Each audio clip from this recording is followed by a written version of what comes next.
Welcome back to the channel, my friends.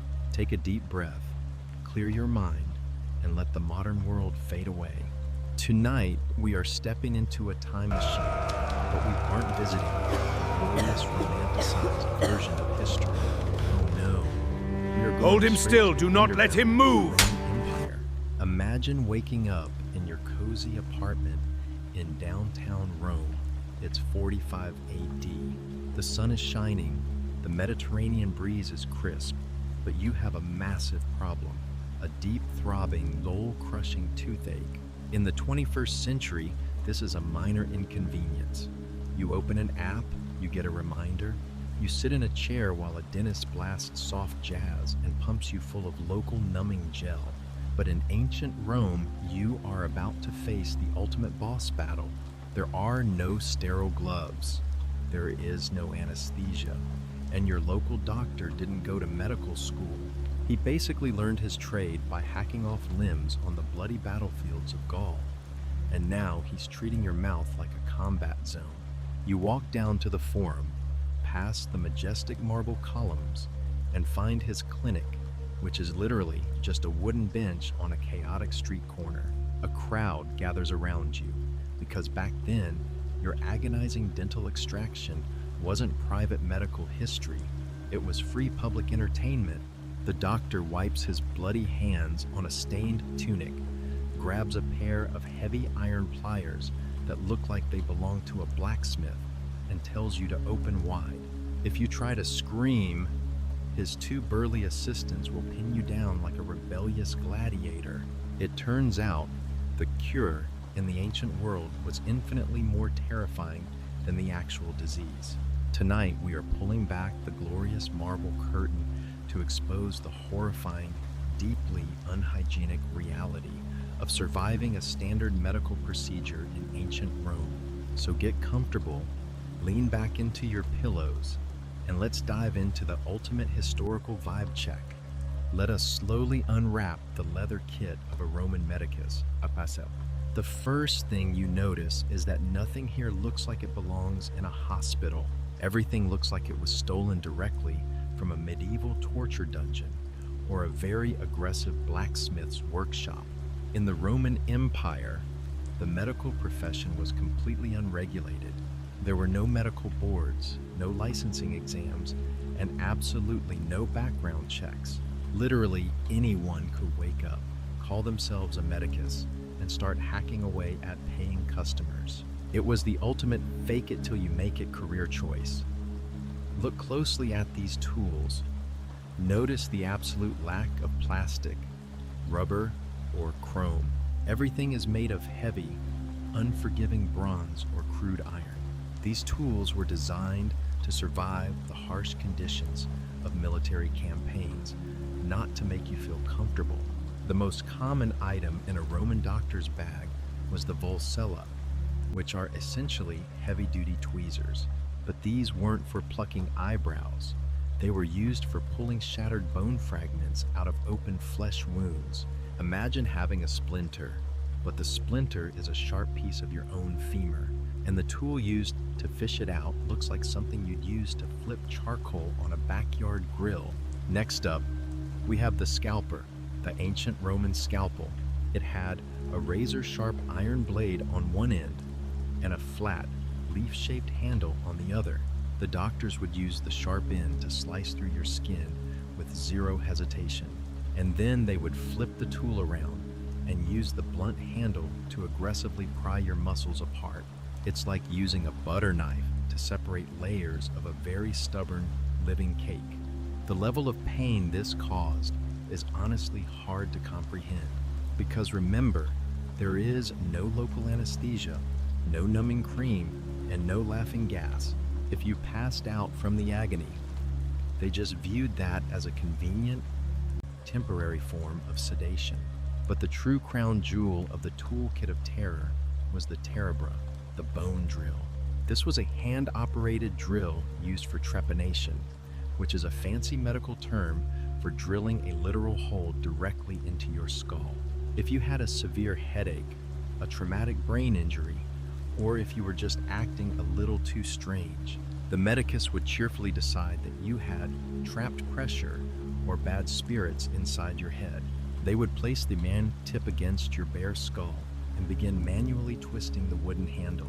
You would hear the horrific, grinding sound of metal eating through bone echoing inside your own ears. It's like getting a cavity drilled, but the cavity is your entire forehead, and the dentist is using a hand-crank tool from Home Depot. And if you survived the drilling, you still had to face the Sarah, the surgical bone saw. The teeth on these saws were incredibly coarse, designed to tear through thick bone as fast as humanly possible. Speed was the only metric of success for a Roman surgeon.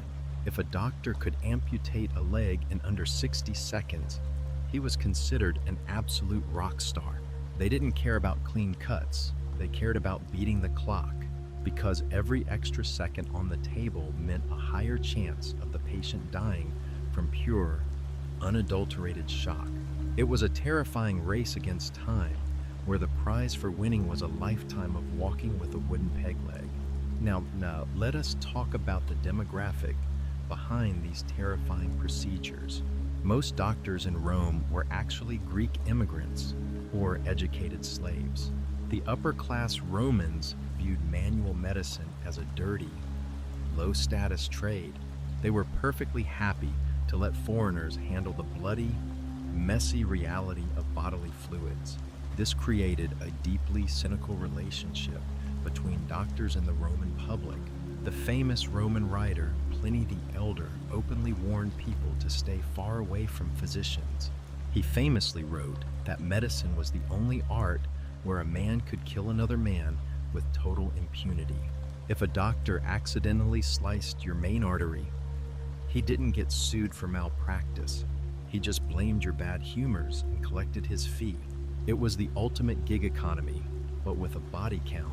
Doctors would travel from town to town, set up their temporary stalls in the local market, perform a dozen highly questionable surgeries, and then pack up their bloody tools and leave before their patients could develop fatal infections. Imagine getting a major surgical procedure done by a guy who operates out of a pop-up tent and who will be 3 towns away by the time your surgical wound starts turning a sinister shade of green. That was the reality of Roman healthcare, a wild, unregulated frontier where survival was purely a matter of luck. If you were rich, you could afford to have a private medicus perform these horrors in the comfort of your own villa. But if you were poor, you had to endure them on a public bench with a crowd of curious onlookers watching your agony. People would literally stop eating their lunch to watch a man get his gangrenous toe sawn off. It was the ancient equivalent of pausing your scrolling to watch a car crash, except the car crash was happening to a real human being right in front of you. The sheer physical grit required to survive a single day in this medical system is mind-blowing. We complain today if our doctor's waiting room doesn't have good Wi-Fi, but a Roman citizen had to mentally prepare for the very real possibility of being tortured by a man with an iron hook just to treat a basic kidney stone. So, the next time you look at a beautiful Roman statue or a grand amphitheater, remember the hidden cost of that ancient civilization. Behind every great marble column, there was a trail of rusted tools, bloody aprons, and patients who were praying to every god in the pantheon just to survive a routine checkup. Let us move past the terrifying physical iron tools and quietly step into the microscopic world of ancient Rome, a world where the concept of bacteria simply did not exist. To a Roman medicus, if your surgical wound started swelling, leaking white fluid, and smelling like a forgotten trash can in mid-July, it wasn't because of dirty hands.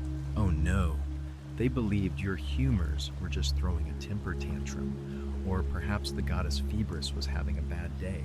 In the 21st century, we are completely obsessed with sanitization. We carry tiny bottles of alcohol gel. We wash our hands for 20 seconds while singing the happy birthday song, and hospitals look like futuristic sci-fi labs. But a Roman medical stall was essentially an open-air petri dish, a festival of cross-contamination.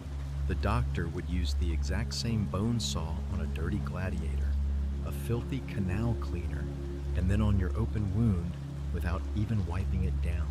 If you asked a Roman doctor to wash his hands before surgery, he would probably look at you like you just asked him to build a rocket ship.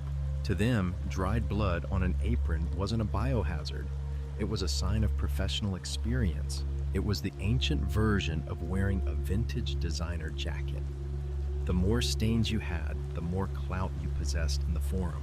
Unfortunately, this meant that surviving the actual operation was only the first level of the video game. The real final boss was the post-op infection. Let us look at what happened when a wound inevitably became infected. Today, we go to a pharmacy, hand over a slip of paper, and receive a bottle of chemically engineered antibiotics.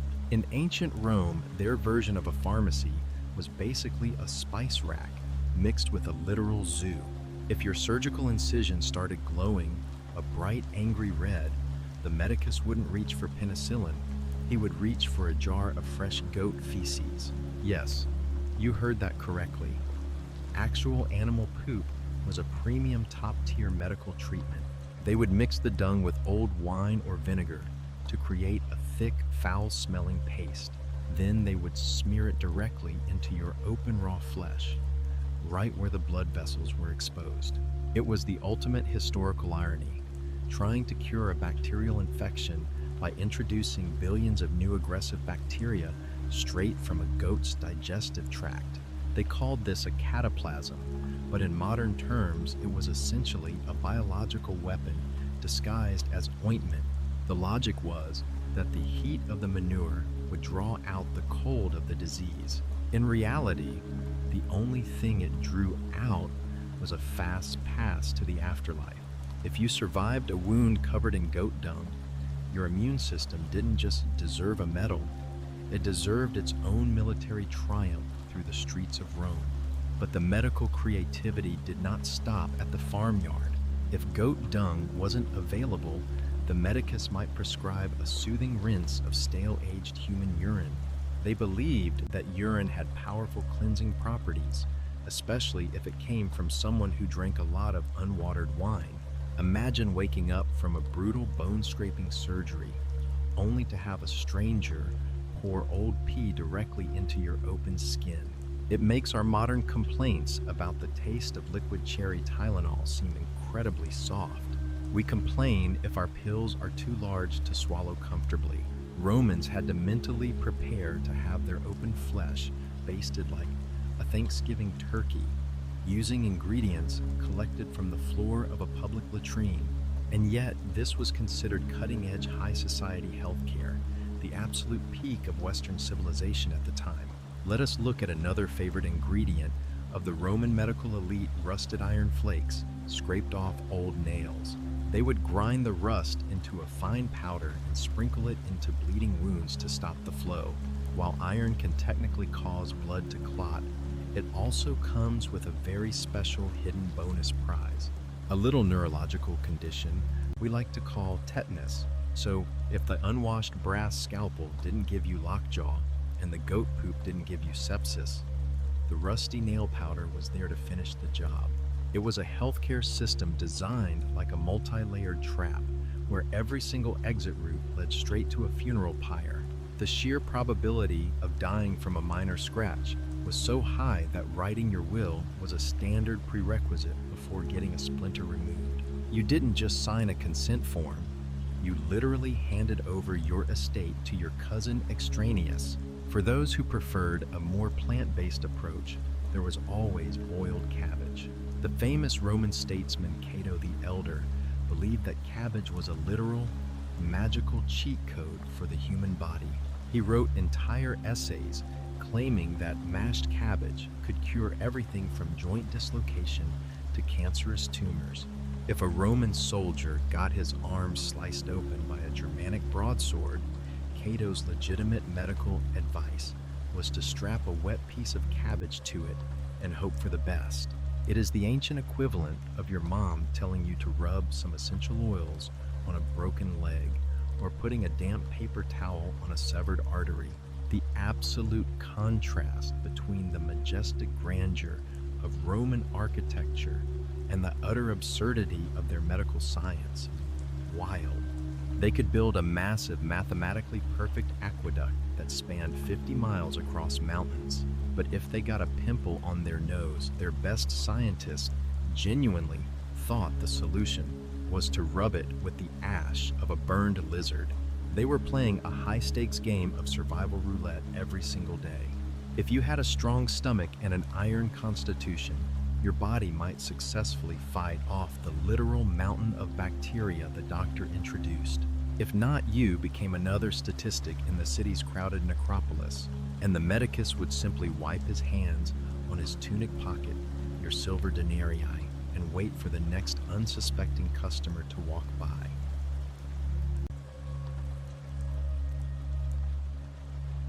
Welcome back. Let us pull up a seat right at the edge of the Colosseum, far away from the clean, quiet libraries of the upper class. The real innovation in Roman medicine was happening in the absolute bloodiest place imaginable, the gladiator arenas. If you wanted a doctor who actually knew what an intestine looked like, you didn't go to a fancy penthouse in the Palatine Hill. You hired the guy whose daily job description was putting a man's spilled guts back into his abdominal cavity before the next commercial break. In the Roman world, gladiators were massive financial investments for their owners. They were the high-profile sports superstars of their day. If a $1 million fighter got his thigh sliced open by a trident, his owner didn't want a philosopher chanting spells or applying mashed cabbage. They needed someone who could patch that human asset up and get him back on the field to secure those pay-per-view sponsorships. This urgent financial need turned the gladiator barracks into the finest trauma hospitals of antiquity. These arena doctors became the undisputed kings of flesh and bone, developing highly practical hands-on surgical experience. They discovered that if you washed a deep wound with heavily boiled wine, the patient actually had a decent chance of not turning into a zombie from sepsis. They didn't understand that the alcohol in the wine was brutally murdering microscopic bacteria. They just noticed that wounds washed with cheap Pinot Grigio didn't rot as fast as wounds washed with public fountain water. It was an accidental masterpiece of sanitation, born probably out of a desire to protect the owner's bottom line. But while these arena doctors were doing the heavy lifting in the trenches, a completely different breed of medical professional was operating in the upper echelons of Roman society. Enter the high society celebrity physicians, the true influencers of the ancient world. These men realized that wealthy, out-of-touch patricians didn't want a doctor who smelled like sweat blood and cheap wine. They wanted a doctor who could perform an elaborate intellectual show, someone who could diagnose their minor indigestion with dramatic flair. Healthcare for the Roman elite completely transformed into an expensive form of theatrical performance art. A celebrity doctor wouldn't dare pull out a rusty iron bone saw during a house call to a senator's wife. Instead, he would arrive with a massive entourage of handsome slaves carrying gold-plated flasks of exotic oils. He would dramatically check the patient's pulse, look up at the ceiling as if communicating directly with Apollo, and deliver a deeply poetic, completely fabricated explanation for their bloated stomach. Ah yes, your liver is currently experiencing a profound melancholy due to an excess of black bile brought on by the retrograding alignment of Mars. It was the ancient equivalent of charging someone $400 for a customized wellness crystal because their vibes are slightly off. And the rich Romans absolutely ate it up, eagerly paying fortunes for worthless exotic prescriptions. One of the most popular high society medical scams was a substance called theriac. This was a mythical universal antidote that was rumored to cure every single poison and disease known to mankind. It contained up to 64 entirely random ingredients, including crushed opium poppies, dried viper flesh, and gold leaf. It was essentially a very dangerous, highly addictive smoothie designed to make wealthy hypochondriacs feel temporarily invincible. The celebrity doctors would charge the equivalent of a year's wages for a tiny vial of this magical sludge. If the patient took it and felt completely numb to the world, it wasn't because they were cured, it was because they were absolutely blasted on heavy opium. But hey, a satisfied customer doesn't ask questions when they are floating on a cloud of narcotics. The doctors would use their massive wealth to build luxurious estates, all while their poorer counterparts were still extracting teeth with blacksmith tools in the mud. This massive divide created an absolute circus of medical malpractice in the capital. If a wealthy Roman felt a slight tickle in their throat, they could summon 5 different star doctors to their villa to have a heated debate. The doctors would stand around the bed, screaming at each other about ancient Greek medical theories, trying to sound the most intelligent. Pliny the Elder deeply detested these medical consultations, describing them as a literal conspiracy to commit murder. He wrote that the doctors only cared about proving their own theories correct, even if the debate dragged on so long that the patient died of dehydration while waiting for a prescription. It was a world where having a charismatic, smooth-talking doctor was considered way more important than having a doctor who actually washed his hands. The absolute peak of style over substance, where the price of a bad performance was a literal funeral.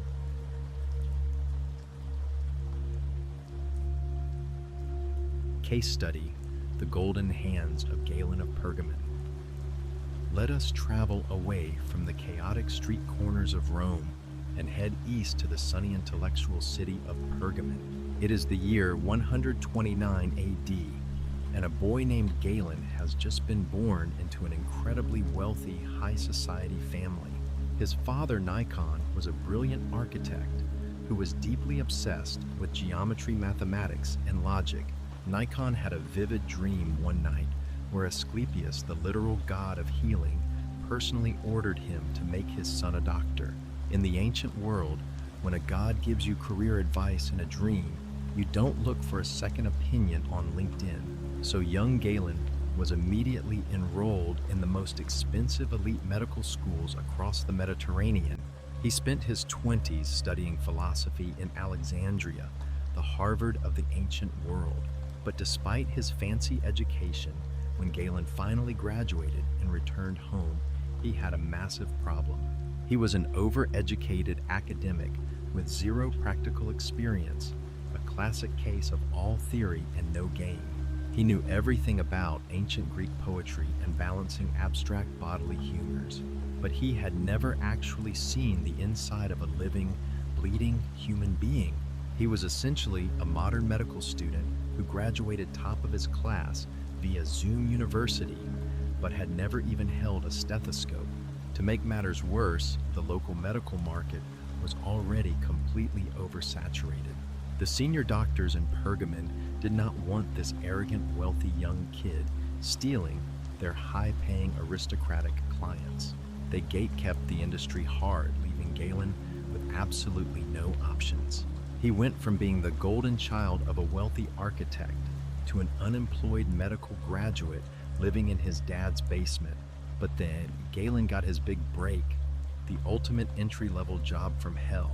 The high priest of Pergamon offered him the position of chief physician to the city's gladiators. This was considered the lowest, most undesirable, and most physically disgusting job in the entire healthcare ecosystem. It was the ancient equivalent of graduating from an Ivy League school only to end up working the night shift at a sketchy 24-hour underground fight club.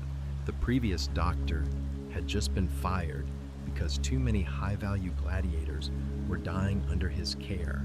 If Galen failed, the arena owners would lose millions, and his medical career would be completely dead before it even started. But this gruesome, blood-soaked arena became Galen's ultimate villain origin story. Instead of panicking at the sight of exposed muscle fibers and shattered bones, Galen saw the gladiators as living textbooks. Since Roman law strictly banned the dissection of human corpses, doctors couldn't just study anatomy on cadavers, but Galen realized that a gladiator with a massive chest wound was basically a temporary walking anatomy lesson. He called these horrific injuries windows into the body. While other doctors were vomiting into the bushes, Galen was eagerly peering inside open flesh wounds to see how muscles attached to bones. He completely revolutionized the concept of wound care right there in the dark, damp locker rooms. Instead of applying the standard lethal mixture of goat dung and rusty powder, Galen used clean linen soaked in heavily boiled antiseptic wine. He realized that keeping a wound moist with alcohol stopped it from rotting into a foul-smelling biohazard. His aggressive hands-on trauma surgery techniques worked absolute miracles. Under the previous doctor, dozens of gladiators died from post-fight infection every single year. But during Galen's entire tenure as the arena physician, only 5 gladiators lost their lives. He completely hacked the system, turning a dead-end, low-status job into an absolute masterclass in survival rates. He went from a soft, spoiled academic to a battle-hardened trauma surgeon who could stitch an abdominal wall in total darkness. Having conquered the provinces, Galen decided it was time to move to the big leagues, the capital city of Rome, but he knew that Rome didn't care about a doctor who was good at patching up sweaty, lower-class gladiators. Rome cared about clout, drama, and absolute theatrical dominance. So Galen transformed himself from a practical trauma surgeon into a high society master manipulator. He started hosting massive public anatomy shows in the middle of the Roman Forum. These weren't boring academic lectures. They were full-blown high-stakes psychological thrillers. He would gather a crowd of wealthy senators, elite philosophers, and curious citizens around a wooden stage. Then he would bring out live animals, usually pigs or monkeys, and perform highly complex surgeries right in front of them. In his most famous performance, Galen would expose the laryngeal nerves in a pig's neck, the nerves responsible for vocal cords. He would tell the audience to listen closely as the pig squealed at the top of its lungs. Then, with the absolute precision of a magician, he would slice the tiny microscopic nerve, and the pig would instantly go completely silent. He would then stitch the nerve back together, and the pig would start squealing again. The crowd would literally gasp completely, mind-blown by this display of absolute godlike control over biology. It was the ancient version of a tech CEO doing a flawless, mind-bending live product demonstration on stage. Galen was loudly proving that the brain, not the heart, controlled the body's actions, a revolutionary concept at the time. He would openly mock the older Roman doctors in the audience, calling them ignorant fools who didn't know basic anatomy. This aggressive, toxic showmanship earned him a massive amount of enemies, but it also earned him the ultimate prize. The elite of Rome became utterly terrified of him, yet desperate to hire him. Eventually, his fame reached the ears of the most powerful man on the planet, Emperor Marcus Aurelius. The emperor was so impressed by Galen's intellect that he appointed him as his personal court physician. Galen had officially completed the ultimate corporate climb. He went from an unemployed graduate to a low-status gladiator butcher, to the personal healthcare advisor, to the ruler of the Western world. He became so powerful that when the devastating Antonine Plague swept through the empire, Galen was the one dictating quarantine protocols.